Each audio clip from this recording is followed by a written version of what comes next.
So students, आज हमारा topic है slopes and inclinations of lines.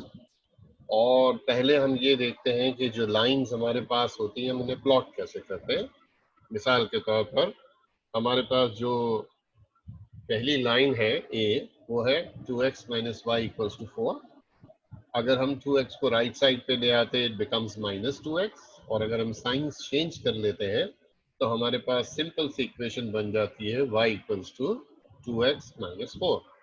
अब हम सोचते हैं कि अगर हम x की जगह 0 ले लें, यहाँ 0 लेते हैं, तो 2 टाइम्स 0 होने से 0 हो गया माइनस 4, तो y की वैल्यू माइनस 4 आई।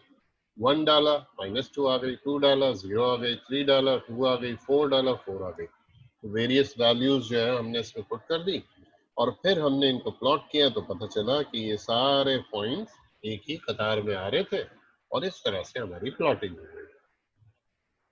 सेकेंड वाली इक्वेशन में हम देख सकते हैं हमारी इक्वेशन है 4x square plus y square.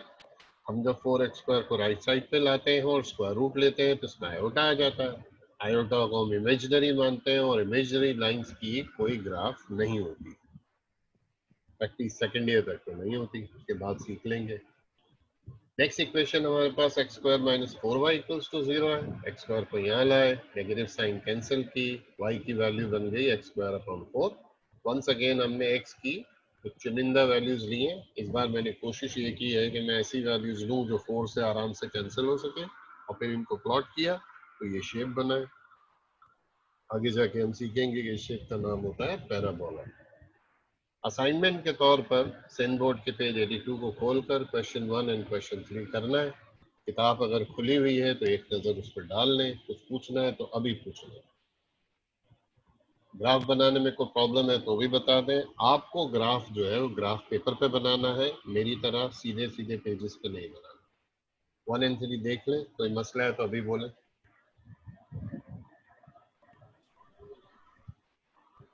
Sir AQAV में ग्राफ प्लॉटिंग नहीं है शायद, हाँ, कॉलेज में नहीं करवाई। बिल्कुल बिल्कुल सही कह रहे हैं आप। लेकिन आपको पता है ना, once we do intermediate we have to go for aptitude test, और वहां तो वो ये नहीं कहेंगे ना कि आपने AQEB में नहीं पढ़ा तो आपको ग्राफ के सवाल नहीं देंगे। तो फिर आगे जाके हमें बिल्ड करना है, अपने इंटरमीडिएट मैथमेटिक्स पे ही आगे लेके जाना है। फिर अगर आप पास पेपर्स देखेंगे AQEB के भी, तो बहुत सारे ग्राफ बेस्ड सवाल उसमें आते हैं। तो ये 10 में पढ़ा हुआ है ना, लेकिन वहां पर जी। 10th में हमारे स्ट्रेट लाइंस होते थे, यहाँ कर्व्स होंगे, which makes it very interesting। खास तौर पे क्वेश्चन 3 में देखोगे ना तो उसमें बोलता है ग्राफ प्लॉट करो, साथ ही साथ उसको सॉल्व करो जैसे फर्स्ट ईयर में हम सॉल्व करते थे, और फिर चेक करो कि दोनों के पॉइंट ऑफ इंटरसेक्शन सेम आते हैं या नहीं। और ये बहुत इंटरेस्टिंग काम है, बड़े मजे का। I love that work.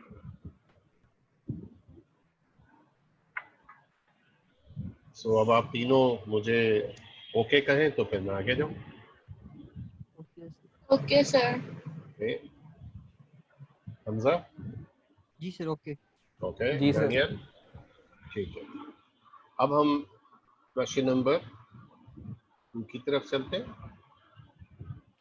हमारे क्वेश्चन नंबर 2 में हमें जो चीज फाइंड करनी है बड़ी सिंपल सी है। इसे कहते हैं इक्वेशन ऑफ लोकस। सही है, कहते हैं find the equation of locus of a moving point. ठीक है जी, एक मूविंग पॉइंट है और हमें उसकी इक्वेशन बनानी है, और इक्वेशन ऑफ लोकस कहते हैं हम उसे। पहली कंडीशन दी है the sum of its distance from the axis, यानी कि X axis and Y axis is always constant. तो हमने सोचा कि जो लोकस हमें चाहिए मूविंग पॉइंट का, हम उसे एक्स वाई ले लेते हैं। ये मैंने आपके लिए एक्स वाई प्लॉट किया है। एक्स वाई से अगर मैं एक्स एक्सिस पे आऊंगा तो मेरा परपेंडिकुलर वाई बनेगा, और अगर मैं वाई एक्सिस पे जाऊंगा तो मेरा ये परपेंडिकुलर डिस्टेंस कहलाएगा एक्स। तो मैंने लिखा है distance from x axis is y and distance from y axis is x, और इन्होंने कहा था sum of distance from axis is always constant. तो हमने इन दोनों को सम किया, कांस्टेंट के लिए के ले लिया। समझ में आ गया तो ओके, कहीं नहीं आया तो पूछिए। फिर लोकस पॉइंट है, लोकस का मतलब है मूविंग पॉइंट। मींस मतलब मूव करेगा पॉइंट, क्या हाँ, मतलब समझा नहीं। इसका मतलब यह है कि जैसे मैं के की जगह अगर डाल दूं 4, एक अपनी तरफ से नंबर, और x और y को पुट करूं तो फिर एक लाइन बनेगी इधर जो हमेशा x और y एक्सिस के साथ कांस्टेंट डिस्टेंस बनाएगी। तो उस तरह की बात को कह रहा है। इट डिपेंड्स कि आप k की वैल्यू क्या पुट करते हैं। अगेन आई एनकरेज यू कि आप पॉइंट्स लेके कोशिश भी करें इसको बनाने की, नहीं भी करें तो कोई मसला नहीं है। इक्वेशन ऑफ लोकस हमें इसलिए सिखाते हैं क्योंकि जब हम डेरिवेशंस करते हैं आगे, सर्कल की इक्वेशन निकालते हैं हम, पैराबोला की निकालते हैं, हाइपरबोला की निकालते हैं, तो ये चीजें हमारे काम आती हैं। जी ओके, किसकी तरफ से आया? सर मेरी तरफ से ओके। ओके, सकीना? जी sir okay. Okay, Daniyal? Sir आप थोड़ा सा ऊपर स्क्रॉल अप करेंगे? हाँ जी बिल्कुल करेंगे, बोलो। बस ये क्वेश्चन पढ़ना है आप फाइंड के लिए मतलब सही है सेकंड सर। ओके क्वेश्चन भी हम यहीं से पढ़ेंगे। Find the equation of the locus of a moving point such that के बाद आप नीचे से पढ़ेंगे the sum of square of its distance from the two fix points. पहला फिक्स पॉइंट है a0 और दूसरा फिक्स पॉइंट है -a0 इज कांस्टेंट। तो सिंपल सा सेंटेंस हमें लिखना है कि भैया लोकस वही है pxy और जो हमारे फिक्स पॉइंट्स हैं p1 और p2 है, और इन्होंने कहा था sum of squares of its distance from two fix point. पहला डिस्टेंस हो गया p1, p का p1 से डिस्टेंस और उसका स्क्वायर, और दूसरा हो गया p का डिस्टेंस p2 से और उसका भी स्क्वायर लिया और इक्वल टू फिर वही कांस्टेंट है। तो दोनों के डिस्टेंस फॉर्मूला लगाए हमने, दोनों को सिंप्लीफाई किया और ये हमारा जवाब आया। प्रॉब्लम है तो बताइए। No sir. No sir. Anil भाई? जी सर ओके। क्लियर है बेटा? जी सर। ओके, नंबर 3 की तरफ चल रहे हैं हम। इसी से मिलता जुलता सवाल है, थोड़ा सा फर्क भी है। कहता है आपसे find the equation of the locus, जैसे ऊपर था it's distance from -1 0 is 3 times it's distance from 0 1। तो हमने लिखा लेट द लोकस, वैसे ही pxy पॉइंट्स हमने ये दो ले लिए और ये कंडीशन लगा दी कि भैया ये हमारे पास pp1 है, ये हमारा pp2 है। कंडीशन इन्होंने बताया था कि फर्स्ट डिस्टेंस सेकंड के मुकाबले में 3 टाइम्स है, तो ये हमने 3 टाइम्स लिख दिया। फिर दोनों के डिस्टेंस फार्मूला अप्लाई किए। हम वेरी श्योर आप लोग डिस्टेंस फार्मूला बड़े मजे से लगा लेते हो। और उसके बाद स्क्वायर रूट हटाने के लिए हमने स्क्वायरिंग बोथ साइड्स किया और ये नीचे स्टेप्स किए हुए। ठीक है जी, मसला है तो बताइए।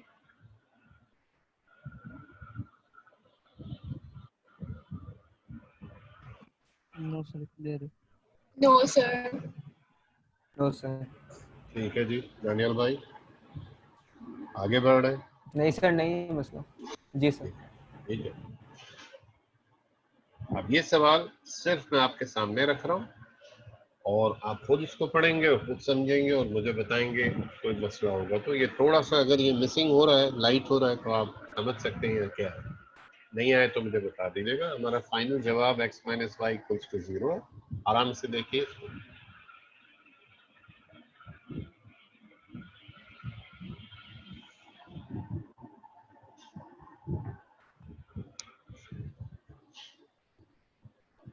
कोई सवाल मसला कर रहा हो पूछे फौरन, शर्माए नहीं, एकदम भी शर्माने की बिल्कुल नहीं हो रही।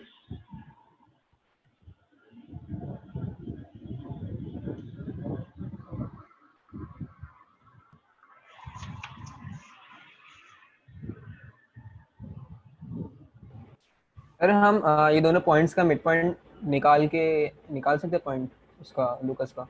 आप निकाल सकते थे अगर उन्होंने फिक्स पॉइंट कहा होता था, इन्होंने मूविंग पॉइंट कहा है, तो मूविंग पॉइंट में मिड पॉइंट नहीं निकाला जा सकता। Good idea means by a the way. B की टर्म में भी नहीं, ए बी की टर्म में भी नहीं, क्योंकि अगर ए नहीं, बी इसलिए नहीं हो सकता। देखो ये P1 है और ये P2 है, अगर आप मिड पॉइंट निकालोगे तो वो एक फिक्स पॉइंट आएगा। उसने फिक्स पॉइंट नहीं कहा, उसने मूविंग पॉइंट कहा। तो मूविंग पॉइंट होने की वजह से हम जो आपका मिड पॉइंट वाला कॉन्सेप्ट है वो नहीं लगा पा रहे हैं। आई होप कि मैं आप तक पहुंचा हूं, आपको समझ आई है मेरी बात।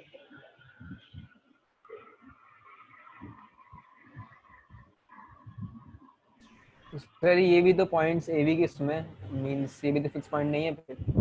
बिल्कुल फिक्स नहीं है। देखो क्या कहता है, ये मूविंग पॉइंट है एक्स वाई, ठीक है, ये दोनों फिक्स्ड है, ए प्लस बी, और आप ए और बी की कोई वैल्यू अपनी तरफ से सपोज कर लो, जैसे 4 एंड 3 सपोज कर लो। तो अगर 4 एंड 3 सपोज करोगे तो ये 1 बन जाएगा, ये 7 बन जाएगा, ये 7 बन जाएगा, ये 1 बन जाएगा। तो आपके ये पॉइंट तो फिक्स है, मैं इसकी बात नहीं कर रहा हूँ, मैं इसकी बात कर रहा हूँ। ये मूविंग पॉइंट है, locus of the point is moving, और इसीलिए हम मूविंग पॉइंट होने की वजह से आपका वाला आइडिया कि इक्वी डिस्टेंट होने से मिड पॉइंट लेना चाहिए वो नहीं लगा पा रहे।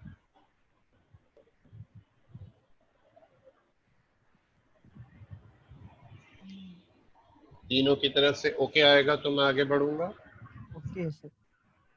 Hamza is okay, okay sir. Sakina is okay, Daniel भाई जी सर ओके। आगे बढ़ रहे हो। बड़ा इंटरेस्टिंग कॉन्सेप्ट होता है हमारे पास, एक्स इंटरसेप्ट और वाई इंटरसेप्ट क्या होते हैं, ठीक है जी। तो जब हम एक्स इंटरसेप्ट कहते हैं तो इसका मतलब ये होता है कि कोई भी कर्व या कोई भी लाइन एक्स एक्सिस को किस जगह कट करती है। इसी तरह वाई इंटरसेप्ट का मतलब होता है कोई भी कर्व या कोई भी लाइन वाई एक्सिस को कहाँ कट करती है। और मैंने अपने लिए एक आदत रखी है कि जब भी एक्स इंटरसेप्ट होता है मैं उसको a0 लेता हूँ, और वाई इंटरसेप्ट होता है तो मैं 0 भी लेता हूँ। आप थ्योरी पढ़ेंगे तो आपको भी समझ में आ जाएगा ऐसा क्यों करता हूँ मैं। यहाँ पर आपने एक्स और वाई की जगह ए एन 0 पुट किया, सिंप्लीफाई किया, तो ए की वैल्यू 0 आई। तो जो हमारा एक्स इंटरसेप्ट था a0, हमने कहा वो है 0 0। इसका मतलब ये पूरा ग्राफ में अगर प्लॉट करता और ये चेक करता कि एक्स एक्सिस पे वो कहाँ कट करेगा, तो पता चलेगा कि वो 0 0 पे कट करेगा। वाई इंटरसेप्ट निकालने के लिए हम लगा रहे हैं 0 भी। इसको जब हमने पुट किया तो थोड़ी सी सिंप्लीफिकेशन करके b की वैल्यू 0 और b की वैल्यू 1 आई, यानी कि मेरे y इंटरसेप्ट है 0 0 और 0 1। इन सवालात की प्रैक्टिस के लिए मैंने एक असाइनमेंट दिया है, सिंध बोर्ड का पेज 82 क्वेश्चन 4, एक नजर उस पर डाल लें, लेकिन उससे पहले उसे पूरे देख लें। तो प्रॉब्लम हो तो बताएं, चाहे इसमें हो चाहे वो उस असाइनमेंट में हो। यस बोलिए। सर ये इक्वेशन समझ में नहीं आ रही है। देखिए इक्वेशन है x y plus y square minus x minus y, simple सी। नहीं मींस ये ड्राइव हुई है या फिर क्वेश्चन में गिवन है? क्वेश्चन में गिवन, आप वो क्वेश्चन 4 पढ़ो जरा सिंध बोर्ड की बुक से, ये सवाल भी आपको मिल जाएगा। यस सर मिल गया। right?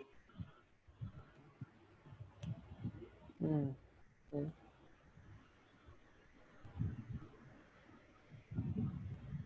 आप तीनों की तरफ से ओके आएगा तो मैं अगले सवाल पे जाऊंगा। ओके है सर। हमजा का हल्के से ओके आ गया, अभी तक हमजा को नींद आ रही है।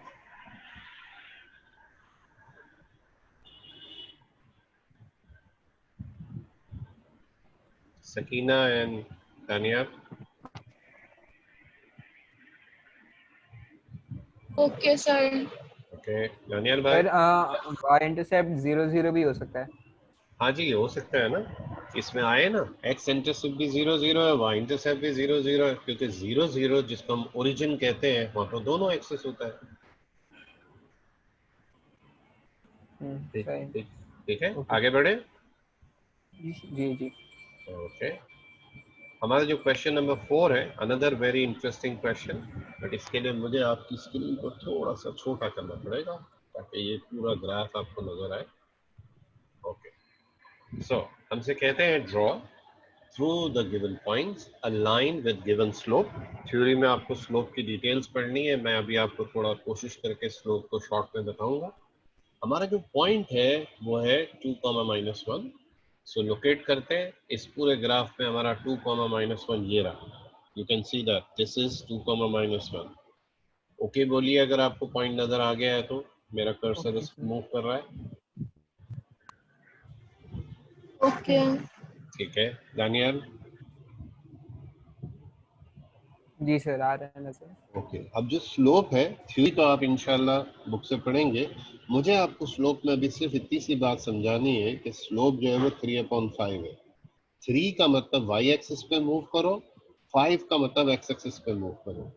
तो जिस जगह मैं खड़ा हूं वहां से 3 स्टेप जा रहा हूं ऊपर, 1 2 3 और नीचे मेरे पास डिनोमिनेटर में 5 है, तो 5 के लिए मैं राइट पे मूव कर रहा हूँ। 1 2 3 4 और 5 और ये इस पॉइंट पे पहुंचा हूँ और मैंने इन दोनों पॉइंट्स को आपस में जोड़ दिया है और ये मेरा बन गया लाइन नंबर 1। क्लियर है तो बताइए, समझ आ गया है? अल्लाह बोलिए तो मैं और समझा दूँ।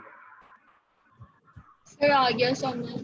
ओके हमजा भाई समझा दे सर एक बार फिर से, समझ नहीं देखो, आया। हमारा पॉइंट था 2, -1, ये रहा, हमने जी जी। प्लॉट किया और हमारा जो स्लोप था वो 3/5 था।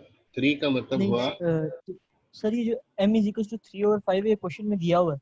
जी बिल्कुल दिया हुआ, ये सामने ये सवाल है बेटा, ओके ठीक है। ठीक है। और 3/5 के लिए हम 3 स्टेप ऊपर गए और 5 के लिए राइट पे गए। मैं एक और समझाने की कोशिश करता हूँ। सेकंड पॉइंट है हमारा 3 4, ये रहा 3 4, नजर आ गया? ठीक है जी ओके सर। अब इसमें स्लोप है -1 और 2। -1 का मतलब है नीचे आओ, एक स्टेप नीचे आए, और 2 का मतलब है राइट पे जाओ, तो 2 स्टेप राइट पे आए, ये पॉइंट आ गया, इसे जोड़ दिया हमने। क्या ख्याल है? ठीक है सर, समझ गया। सही है। तीसरा देखो, -1 माइनस सॉरी -2 -1 है, लोकेट करते हैं, ये रहा -2 -1। अब स्लोप बताओ क्या है? -4 अपॉन, -4/5। तो कहाँ जाऊंगा -4 के लिए? यहाँ से, मैं 4 स्टेप नीचे। तो देखिए मैं 4 स्टेप नीचे आया और यहाँ से 5 कहाँ जाऊंगा? जी sir, 5 step towards the right. Right, ये पॉइंट आ गई, लाइन बना दिया हमने। अब बताओ क्वेश्चन नंबर 4 में हमारा -1 0 कहाँ है? लोकेट करो। सर ये रहा, ऑन क्योंकि वाई एक्सिस का, हाँ ये। y कोऑर्डिनेट 0 है तो x एक्सिस पे होना चाहिए -1 0। और स्लोप कितना है? जी सर 3। 3 नहीं है, इसको कहेंगे 3/1। ओके ठीक है, 3/1। कॉमन सेंस लगानी है भाई, नीचे कुछ नहीं है तो 1 तो होगा ना। तो 3 के लिए जी हम सर। जाएंगे 3 स्टेप ऊपर और 1 के लिए आ जाएगा। कमाल का सवाल बनाया कि दूसरा पॉइंट जो है वो y इंटरसेप्ट बन गया, ये x इंटरसेप्ट था वो y इंटरसेप्ट है, और ये लाइन बना दी है। सही है, क्लियर है? जी सर। सकीना, चारों ग्राफ क्लियर है? जी सर। दानियल भाई? सर हम इसको इक्वेशन ऑफ लाइन से भी कर सकते हैं ना? बिल्कुल कर सकते हैं, लेकिन इस वक्त हमें सिर्फ ड्रॉ करने कह रहे हैं। ये ड्रॉ करने का आसान सा तरीका है। हाँ मीन्स अगर हम इससे इक्वेशन निकाल लें और फिर एक्स वाई की वैल्यू पुट करके हाँ तो इंशाल्लाह, हो सकता है। सही है, सही सही। आज से आई तीसरी अंडरस्टैंड। चौथी क्लास में हम ऐसा ही करने वाले हैं इंशाल्लाह। ठीक है, जी सर। जी अब ये देखते हैं। कहते हैं आपसे what is the inclination and slope of each of the following lines. तो कोई भी लाइन एक्स एक्सिस के साथ जो एंगल बनाती है हम उसे इंक्लिनेशन कहते हैं, और जब हम उस इंक्लिनेशन का यानी कि थीटा का टेंजेंट लेते हैं तो उसका स्लोप कहलाता है। अगेन मैं इंकरेज करूंगा 2.3 और 2.4 के दरमियान की सारी थ्योरी पढ़ के ये सब ढूंढिएगा। अब हमारी पहली लाइन है, कहता है the bisector of first and third quadrants. तो मैंने आपके लिए क्वाड्रेंट्स बनाए चारों, और ये बाइसेक्टर बनाया bisector of first and third quadrant. Common sense लगाया कि भैया ये अगर पूरा एंगल 90 है तो जो बचेगा वो जाहिर है कटने के बाद 45 बनेगा। तो मेरी लाइन का एंगल एक्स एक्सिस के साथ 45 डिग्री है, इंक्लिनेशन मिल गया। थीटा निकाला हमने, टेंजेंट थीटा, तो हमें स्लोप ऑफ 45 डिग्री मिल गया 1। दूसरा इन्होंने कहा था bisector of second and fourth quadrant, तो ये लाइन आई हमारे पास। इस बार हमारा एंगल ये पूरा बना, दैट इज 135 डिग्री। टेंजेंट 135 किया, -1 आ गया। फिर तीसरा हमारे पास है एक्सिस ऑफ एक्स, तो जाहिर है एक्स एक्सिस का, एक्स एक्सिस से ही जो एंगल बनता है वो 0 होता है। टेंजेंट 0 की वैल्यू आ गई 0। फिर उन्होंने कहा एक्सिस ऑफ वाई, तो जाहिर है वाई का तो एक्स एक्सिस के साथ 90 डिग्री का एंगल होता है, टेंजेंट 90 बन गया इन्फिनिटी। प्रॉब्लम है तो बताइए, वरना ओके बोलिए। No sir. Okay okay sir. Okay Daniel भाई? Sir ji sir. सर इसमें सिर्फ 10 क्यों यूज करते हैं, साइन जी कोस वगैरह? जी, मैं इनकरेज कर रहा हूँ आपको, आज थ्योरी जरूर पढ़िएगा और ये जरूर देखिएगा कि टेंजेंट ही क्यों यूज करते हैं। और अगर प्रॉब्लम हो तो मेरी नेक्स्ट क्लास में जरूर पूछिएगा। तो सर ये टेंजेंट कहाँ से है, मुझे तो मिला ही नहीं। ओके। एग्री? जी जी एग्री। ओके, अब हम देखते हैं हमारा क्वेश्चन नंबर 6। ठीक है, ये भी आपको थ्योरी में मिलेगा इंशाल्लाह। Find the slope of the line joining this point and this point. तो दो पॉइंट अगर हमें दिए हों और हमें स्लोप निकालना हो तो ये हमारा फॉर्मूला है स्लोप का। Slope is equals to y2 minus y1 upon x2 minus x1। y2 minus y1 और x2 माइनस x1 में इसे हमने x1 y1 समझा, इसे x2 y2 समझा, वैल्यूज पुट की और हमारा आंसर आ गया। और इस सवाल की प्रैक्टिस के लिए हमें सिन बोर्ड के पेज 82 का क्वेश्चन 7 करना है। पहले इसका सोल्यूशन देख लो और फिर सिन बोर्ड का ये क्वेश्चन 7 देख लो और मुझे बताओ मसला है तो।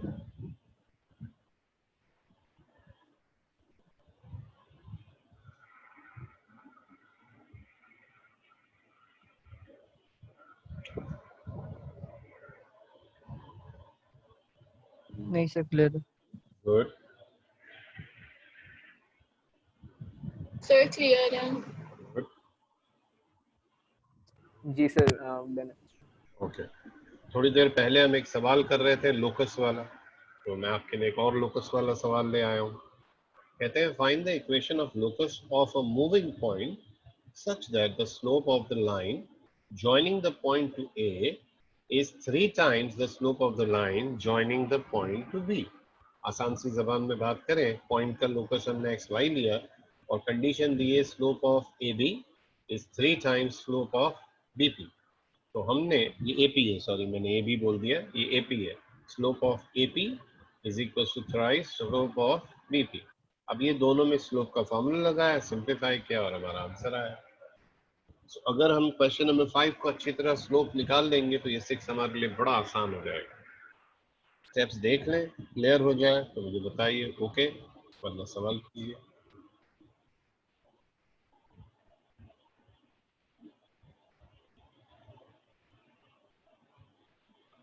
Okay sir. गुड।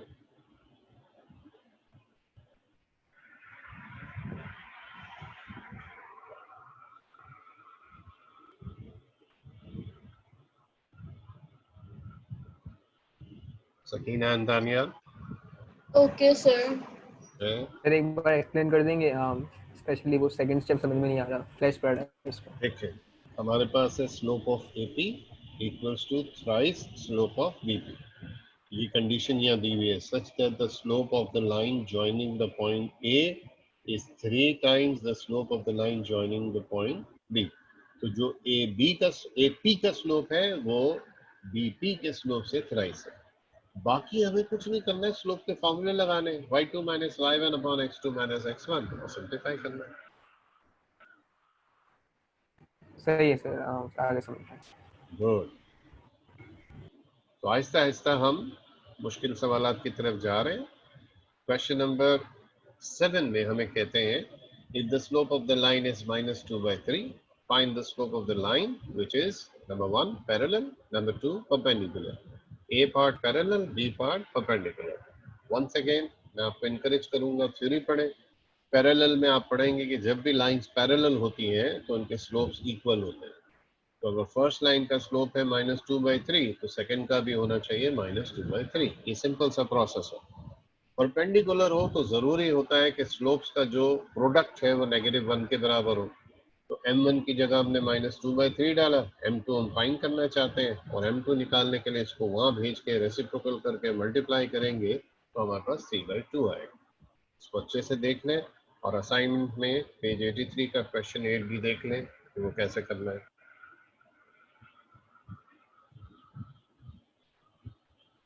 क्लियर है तो ओके, वरना सवाल। Okay sir. Good. Okay sir. Good. Okay sir. चलो अब क्वेश्चन नंबर 8 से वैसे सवालात आना शुरू होंगे जो एमसीक्यूज में नहीं आते हैं। क्वेश्चन 1 से 7 एमसीक्यू वाले थे, अब वो सवालात हैं जो सीआरक्यू में आ सकते हैं या ईआरक्यू में आ सकते हैं। ठीक है, तो आइए देखते हैं question number 8। the line through this and this is parallel to the line through this and this, find y.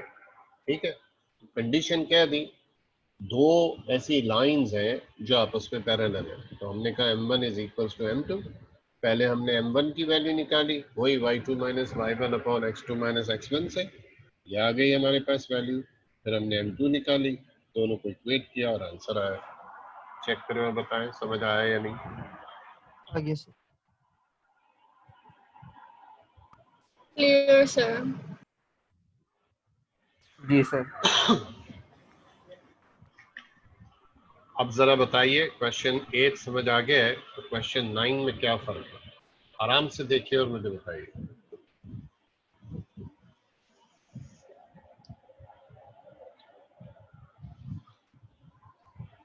इसमें परपेंडिकुलर है, पैरेलल नहीं है। सही है, सवाल तो वही है, तो मैंने m1 और m2 वही डाले, इक्वल टू -1 वही किया और सिंप्लीफाई कर दिया। क्लियर है तो ओके बोलिए, और ये सवाल भी पढ़ लीजिए, पेज 83 का क्वेश्चन 10, क्या वो उसके जैसा ही है या अलग है।